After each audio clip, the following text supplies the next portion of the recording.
మత్తయి రాసిన సువార్త 2వ అధ్యాయము 9వ వచనం చదువుకుందాం. వారు రాజు మాట విని బయలుదేరిపోచుండగా ఇదిగో తూర్పు దేశమున వారు చూచిన నక్షత్రమును ఆ శిశువు ఉండిన చోటికి మీదగా వచ్చి నిలిచి వరకు వారికి ముందుగా నడిచారు. వారు ఆ నక్షత్రమును చూచి అత్యానందభరితులై ఇంటిలోనికి వచ్చి తల్లి అయిన మరియను ఆ శిశువును చూచి సాగిలపడి ఆయనను పూజించి తమ పెట్టెలు విప్పి బంగారమును సాంబ్రాణిని బౌళమును కానుకలుగా ఆయనకు సమర్పించని. దేవునికి స్తోత్రం. ప్రార్థన చేసుకుందాం. ప్రేమగల తండ్రి, దయగలిగిన యేసయ్య, ఈ ఉదయకాల సమయంలో చదవబడిన వాక్య భాగము నీ దాసుడును నీ సిలువ చాటున రెక్కల చాటున బలపరిచి ప్రభువా నీ పిల్లలతో మీరు మాట్లాడమని అడుగుతున్నా. కేవలం మనుషులను ఒట్టివాడును మానమాత్రులను నేను మాట్లాడితే ఏ మాత్రము ప్రయోజనము కాదు గాని అయ్యా మీరు మాట్లాడితే మేము బ్రతుకుతాము కనుక నీ దాసుడు యేసు రక్తము చేత పట్టుకుని నిలబడి ఉండగా ఈ ఉదయకాలం మొదటి ఆరాధనలో పరిశుద్ధాత్మదేవా నీ పిల్లలతో సూటిగా మీరే మాట్లాడి నీ రాకడకు మమ్మల్ని సిద్ధపరచమని యేసు నామమున అడుగుచున్నాను తండ్రి, ఆమేన్. క్రీస్తునందు ప్రియులారా, పరిశుద్ధ గ్రంథమైన బైబిల్ గ్రంథములో మత్తయి రాసిన సువార్త 2వ అధ్యాయము 9వ వచనములో నుండి దేవుని యొక్క వాక్యాన్ని మనము ధ్యానం చేసి ఉన్నాం. దేవుని యొక్క వాక్య భాగంలో మనం చూసినట్లయితే జ్ఞానులను యేసయ్య దగ్గరికి నడిపించింది ఎవరు అంటే నక్షత్రము నడిపించింది. ఆ నక్షత్రము వారికి ముందుగా నడిచి వారు నడుస్తున్నటువంటి మార్గంలో ప్రియులారా వారికి త్రోవను చూపించింది నక్షత్రం. ఈ రోజున దేవుని మాటలు వింటున్నటువంటి ప్రియమైన తల్లి, నా ప్రియమైన సహోదరుడా, నా ప్రియమైన సహోదరి, దేవుని యొక్క వాక్యాన్ని వింటున్నటువంటి నీవు ఒక నక్షత్రముగా ఉండాలని దేవుడు నిన్ను కోరుకుంటూ ఉన్నాను.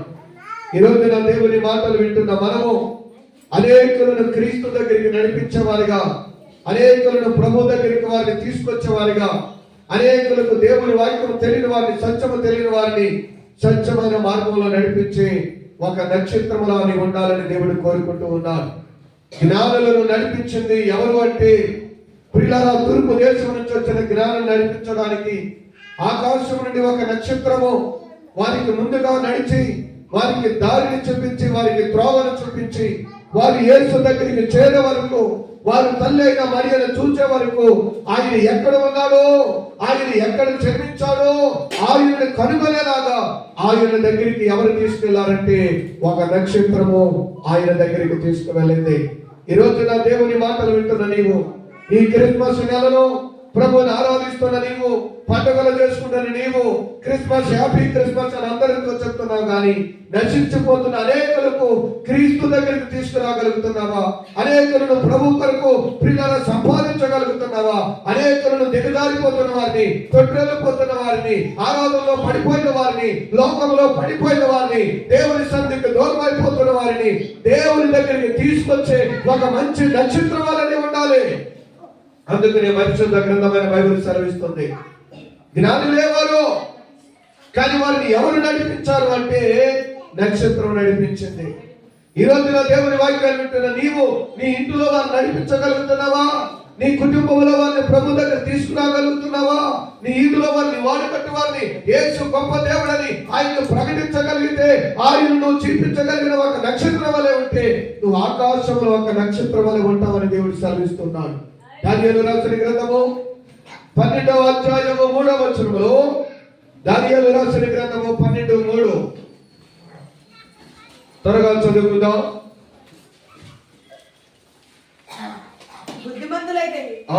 ఆకాశ మండలంలోని జ్యోతులను పోలిన వారై ప్రకాశించెదరు. నీతి మార్గమును అనుసరించి నడుచుకొనినట్లు ఎవరు అనేకులను త్రిప్పుదురో వారు నక్షత్రం వలె నిరంతరము ప్రకాశించుదరంటండి. దేవునికి స్తోత్రం. ఒకవేళ ఉదయకాల సమయంలో దేవుని వాక్యాన్ని నీవు ఎవరు వస్తే నాకేంటి, ఎవరు రాకపోతే నాకేంటి, ఎవరు ఏమైతే నాకేంటి, ఎవరు ఎలా ఉంటే నాకేంటి, ఎవరు కష్టంలో ఉంటే నాకేంటి, ఎవరు ఇబ్బందులు ఉంటే నాకేంటి, నేను మట్టుకు బాగున్నాను కదా నేను అనుకోవద్దు. బైబిల్ సెలవిస్తుంది, ఎవరైతే నీతి మార్గంలో అనేకులను నడిపిస్తారో వారు ఎలా ఉంటారంటే పిల్లల బైబిల్ చెప్తుంది, ఆకాశంలో నిరంతరము వెలుగుతున్న ఒక నక్షత్రం వలె ఉంటాం. చాలా మంది అనుకుంటారు ఇది నా పని కాదు, ఇది సేవకుడి పని, ఇది నా పని కాదు, ఇది ఇంకొకరి పని, ఇది నా పని కాదు అనుకున్న వాళ్ళు చాలా మంది ఉన్నారు.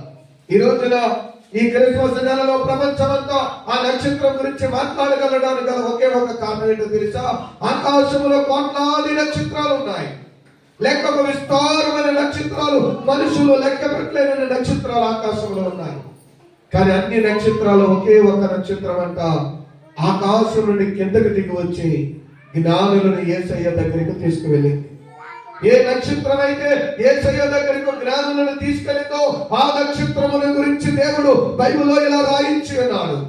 ఒకవేళ అన్ని నక్షత్రాలు అనుకుని ఉండవచ్చు, మన పనుంది, మనం వెలుగుతున్నాం, మనం ఎక్కడి నుంచి ఏ కదులుతాం, మనం కిందకి వెళ్ళి పైకి వచ్చి రావాల్సిన అవసరం ఏముందని అన్ని నక్షత్రాలు వాటి ఉండవలసిన స్థానంలో ఉండిపోయి, కానీ ఒకే ఒక నక్షత్రం తాను ఉండవలసిన స్థానాన్ని విడిచి, ఆ పరలోకపు యొక్క మహిమను విడిచి, ఆ పరలోకపు యొక్క ఆ మహిమను విడిచి ఆకాశమును విడిచిపెట్టి ప్రియులారా ఎక్కడికి వచ్చిందంటే భూలోకానికి నడిచి వచ్చిందంటే భూలోకానికి దిగి వచ్చింది. భూలోకానికి దిగి రావటమే కాదు కానీ కొందరిని జ్ఞానులైన వారిని యేసయ్య దగ్గరికి నడిపించడానికి ఒక దిక్కు చూచిగా వారికి ముందుగా ఏం చేసిందో తెలుసా? ఆ నక్షత్రమే వారికి ముందు నడిచి వారికి త్రోవను చూపించింది. ఈ రోజున యేసయ్య దగ్గరికి అనేకులను నడిపించాలి, ప్రభు దగ్గరికి అనేకులను నువ్వు నడిపించాలంటే ముందుగా నువ్వు వెలిగే వ్యక్తిగా ఉండాలి, ముందుగా నువ్వు కాంతి చూపించే వ్యక్తిగా ఉండాలి, ముందుగా నీ క్రియలు, ముందుగా నీ ప్రవర్తన, ముందుగా నువ్వు స్వచ్ఛమైన మార్గంలో నడిచి ఆ మార్గమును ప్రజలకు తెలియజేసినప్పుడు ఆ వెలుగులోనికి ప్రజలు వస్తారు, ఆ వెలుగులోనికి ప్రజలు వస్తారు. ఈ రోజున దేవుని మాటలు వింటున్న నీవు ఒక నక్షత్రంలా ఉన్నావా? దేవుని దగ్గరికి అనేకులు నడిపించగలిగిన ఒక నక్షత్రంలాగా, ఒక సాక్ష్యం చెప్పే వ్యక్తిగా నిన్ను బట్టి ప్రియులారా అనేకులు ప్రభు దగ్గరికి రాగలిగిన వ్యక్తిగా ఉన్నావా? నీ ప్రవర్తన ఎలా ఉంది? ఆయన అంటున్నాడు, బుద్ధిమంతులైతే, నీతిమంతులైతే ఆకాశంలో ఒక నక్షత్రాన్ని వారు పోలి ఉంటారన్నారు. ఈ రోజున దేవుని యొక్క వాక్యాలు వింటున్న నీవు కూడా, దేవుని మాటలు వింటున్న నీవు కూడా అనేకులు నడిపించాలంటే ముందు నీవు బుద్ధిమంతుడిగా, నీతిమంతుడిగా స్వచ్ఛమైన మార్గంలో ప్రజలను నడిపించాలంటే మొదట సత్యం అనేది మనలో ఉండాలి. ఆ సత్యం లేకుండా, మంచి ప్రవర్తన లేకుండా, మంచి నడవడి లేకుండా, ప్రియులారా నీ జీవితంలో మంచి సాక్ష్యం లేకుండా, నువ్వు ఎందరికి హ్యాపీ క్రిస్మస్ చెప్పినా, ఎందరికి హ్యాపీ న్యూ ఇయర్ చెప్పినా, ఎందరి దగ్గరికి అందరిని ప్రభు నమ్మకమని చెప్పినా వారు మాట్లాడే మాట ఏంటో తెలుసా? ముందులో నీలో వెలుగుందా చీకటిందా చూస్తాను. జ్ఞానులు ఆ నక్షత్రమును వెంబడించి ఆ నక్షత్రముతో రావడానికి ఒకే ఒక కారణము, అది వెలుగుచు వారి దగ్గరికి వచ్చింది. అదే దానిలో వెలుగు లేకుండా వారి దగ్గరికి వస్తే వారు కూడా మానేస్తారు. ఈ రోజున నీవు అనేకులను ప్రభు దగ్గరికి రావాలంటే నీ ఆత్మీయ స్థితి వెలుగుతూ ఉండాలి, నీ యొక్క కుటుంబ స్థితి వెలుగుతూ ఉండాలి. నువ్వు అనేకులకు ఒక మార్గదర్శిగా ఉండాలంటే, అనేకులను ఎరిగించే ఒక నక్షత్రంగా ఉండాలంటే మొదట నీ విశ్వాసం అనే క్రియలు ఎలా ఉండాలంటే దేవుని దృష్టికి బాగుండాలి. బైబిల్ చెప్తుంది, నేను పరిశుద్ధుడను కనుక మీరు కూడాను పరిశుద్ధులుగా ఉండమన్నారు. ఈ రోజున బైబిల్ పట్టుకుని దేవుని దగ్గరికి వస్తూ ఆరాధన చేస్తున్న బిడ్డలు ఎంతమంది పరిశుద్ధమైన జీవితం ఉంది? ఎంతమందికి యథార్థమైన జీవితం ఉంది? ఎంతమంది నమ్మకంగా దేవుని కొరకు పరిశుద్ధముగా తమ శరీరాన్ని కాపాడుకోగలుగుతున్నారు? దేవుని కొరకు పరిశుద్ధముగా తమ కన్నులను కాపాడుకోగలుగుతున్నారు? దేవుని కొరకు పరిశుద్ధముగా ప్రియులారా యేసేపు వలె తమ దేహమును దేవునికి తప్ప మరొకరికి అవకాశం ఇవ్వకుండా తమ శరీర క్రియలను చంపుకోగలుగుతున్నారు? ఎంతో మంది యవనస్తులు, ఎంతో మంది తల్లిదండ్రులు, ఎంతో మంది పెళ్ళైన వారు, ఎంతో మంది వివాహం జరిగినటువంటి వారు కూడా ఈనాడు దేవుని దగ్గరికి వస్తూ కూడా శరీర సంబంధమైన క్రియలలో పాపములో పడిపోయి శాపములో బతుకుతున్న వారు ఎంతో మంది ఉన్నారు. ఈ రోజున దేవుడు అడుగుతున్నాడు, ఒక యేసేపులాగా ఉండగలవా? ఒక దానియేలులా ఉండగలవా? ఒక యేసేపులాగా శరీర క్రియలను చంపుకొని ప్రభు కొరకు బ్రతకగలవా? ఒక దానియేలులాగా నీ నోటికి కత్తి పెట్టుకుని పిల్లల కక్కుర్తి పడిన కుక్క వల్ల ఎక్కడ పడితే ఏది పడుతుంది తిరగకుండా దేవుని కొరకు నీ దేహంలో పరిశుద్ధంగా కాపాడుకుని ప్రభు కొరకు నువ్వు బ్రతకగలిగితే ఆయన అంటున్నాడు, ఆకాశంలో ఒక నక్షత్రంలో నువ్వు ఉంటావు. దానియేలుకు సమస్తమైనటువంటి సకలమైన భోజనాలు ఏర్పాటు చేశారు.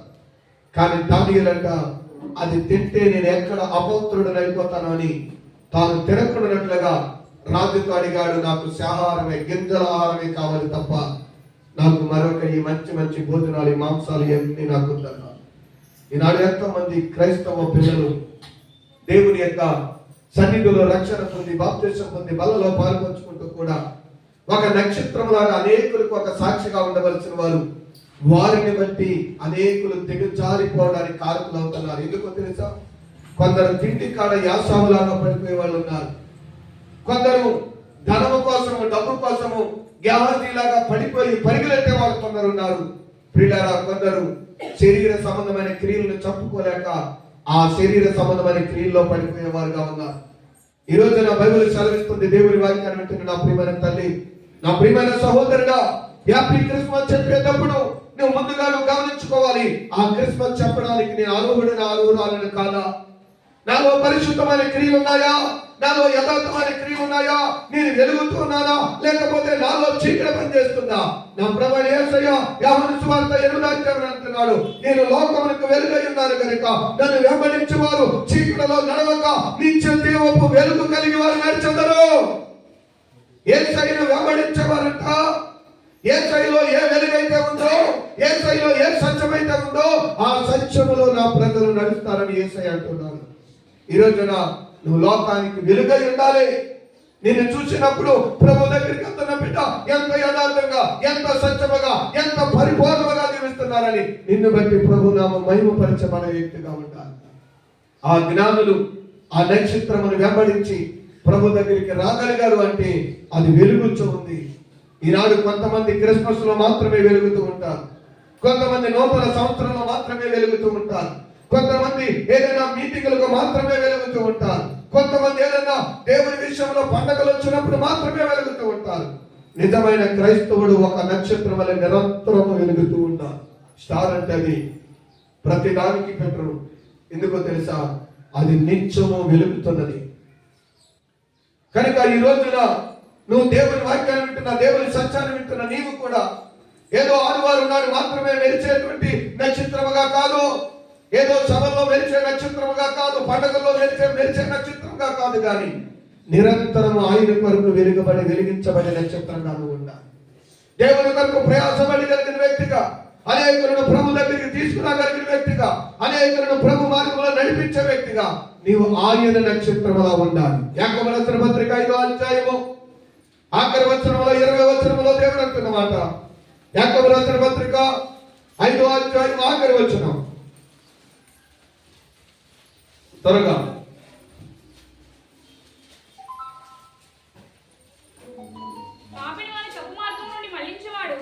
ఆ పాపిని వారి తప్పు మార్గములో నుండి మళ్ళించువాడు మరణము నుండి ఒక ఆత్మను రక్షించి అనేక పాపములను కప్పివేయనని తాను తెలుసుకొనవలెను. దేవునికి స్తోత్రం.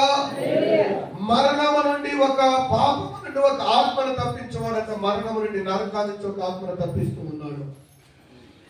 ఈ రోజున దేవుని యొక్క వాక్యాన్ని వింటున్న ప్రియమైన తల్లి, ఎందరిని నరకంలో నుంచి లాగలిగో, ఎందరిని విడిపించగలిగో, ఎందరిని ప్రభు కొరకు సంపాదించుకోగలిగో. ఆఖరికి నేను అంటున్నాను, కనీసం నోహు వలె నీ ఇంటిలో వారి రక్షణ కొరకు నన్ను ప్రార్థన చేశావా? ఆఖరికి ఒక ప్రియులారా, దేవుని యొక్క వాక్యాన్ని వింటున్నటువంటి నా ప్రియమైన తల్లి, దేవుని యొక్క సన్నిధిలో ఉన్న నీతో దేవుడు మాట్లాడుతున్నాడు. ఎస్తేరు తన జాతి వారి కొరకు ఉపవాసం ఉండి వారి విడుదల పొందేదాకా ఉపవాసం ఉండి తన స్థితిని పక్కన పెట్టి ప్రార్థన చేయగలిగింది. నువ్వెప్పుడు ఒక నక్షత్రంలా ఉంటావో తెలుసా? ముందు నువ్వు వెలిగించబడాలి, తర్వాత నీ కుటుంబం వెలిగించబడాలి, తర్వాత నీ బంధువులు, నీ రక్త సంబంధాలు వెలుగులోనికి రావాలి.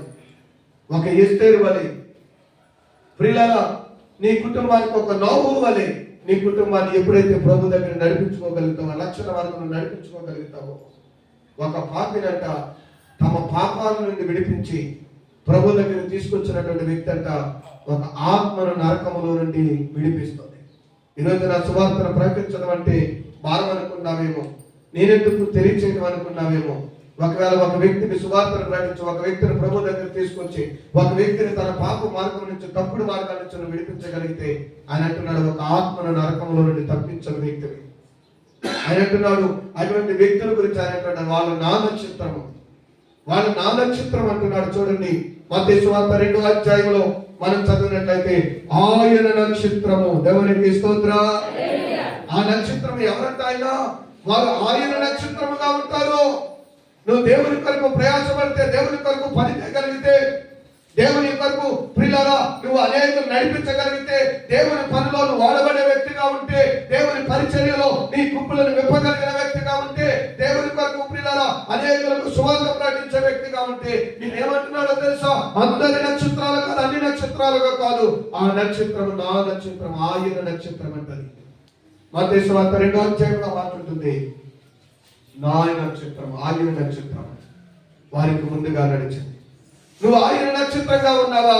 ఇంకా నువ్వు లోక సంబంధమైన నక్షత్రాలుగా ఉండి నీ పని చూసుకుంటూ, నీ యొక్క వ్యాపారాలు చూసుకుంటూ, నీ పని చేసుకుంటూ ఒకవేళ లోకంలో ఉండిపోయావేమో. ఈరోజు నశించిపోతున్న ఆత్మల భారం నీకు ఉండాలి. ప్రియులారా, ఆరాధన కూడా చాలా మంది సమయాన్ని చూసుకుని ఆఖరి సమయంలో వచ్చే భక్తులు ఉంటారు లోకంలో. క్రైస్తవ సంఘాలలో చాలా మంది దేవుని మందిరానికి వెళ్ళాలంటే పాడే వాళ్ళు పాడుతుంటారు, ఆరాధన చేసే వాళ్ళు ఆరాధన చేస్తూ ఉంటారులే, ఆఖరికి వెళ్ళి మంత్రించుకుని వచ్చేటువంటి వాళ్ళు ఉంటారు.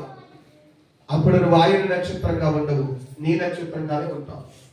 నువ్వు ఆయనగా ఎప్పుడు మారుతావంటే, మొదటి స్థానం దేవునికి ఎప్పుడైతే ఇస్తావో, మొదట దేవుని కొరకు ఎప్పుడైతే నువ్వు దిగి రాగలుగుతావో, నీ ఇల్లు నీ కుటుంబాన్ని విడిచి రాగలుగుతావో దేవుని దగ్గరికి, అప్పుడు నిన్ను ఆయన నక్షత్రంగా దేవుడు నిన్ను గుర్తిస్తాడు. అలాగే నక్షత్రాలు ఉంటే ఒకే ఒక నక్షత్రం ఈ భూమి మీదకి దిగివచ్చి ఆయన సువార్తను ప్రకటించింది, జ్ఞానం తీసుకెళ్ళి. అందుకు నా నక్షత్రం గురించి అన్నాడు ఆయన. కోట్ల కొద్ది ఉన్న నక్షత్రాల గురించి మాట్లాడలేదు, కానీ ఏ నక్షత్రం అయితే ఆయన కొరకు దిగి వచ్చిందో, ఆయన కొరకు కొందరు దారి చూపించిందో, ఆ నక్షత్రం కొరకు ప్రవర్తనాడు అది ఆయన నక్షత్రం, నా నక్షత్రం అన్నాడు. నువ్వు ఆయన నక్షత్రంగా నువ్వు ఉండాలంటే కొన్నిసార్లు నిన్ను నేను విడిచిపెట్టుకోవాలి.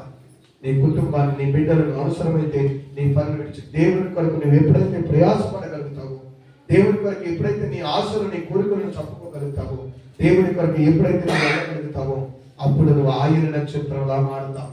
నువ్వు ఆయనలా మారాలంటే మోషేలాగా సమస్తమును విడిచి ఆయన కొండ మీదకి ఎక్కే వ్యక్తిగా ఉండాలి. అప్పుడు నీ రూపము ఆయనలా మారుతుంది, నువ్వు ఆయన నక్షత్రంగా మారుతావు. దేవుడి కొద్ది మాటలు దీవించడం కాక ప్రార్థన చేసుకుందాం.